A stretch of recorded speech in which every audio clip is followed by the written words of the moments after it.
Ako'y nagpapasalamat sa inyong dalawa sapagkat pinili ninyo ang banal na sakramento ng kasal na kung saan sa pamamagitan nito si Kristo ang magbabasbas sa inyo.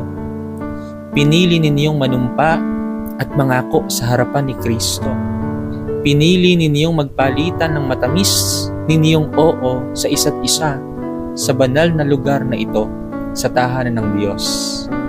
Maraming salamat sa inyong dalawa. Meron pa rin katulad ninyo na pinipili ang sakramento ng kasal.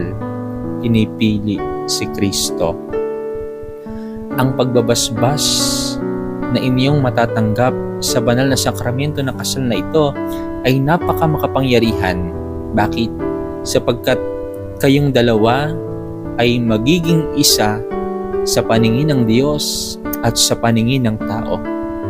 Sa paningin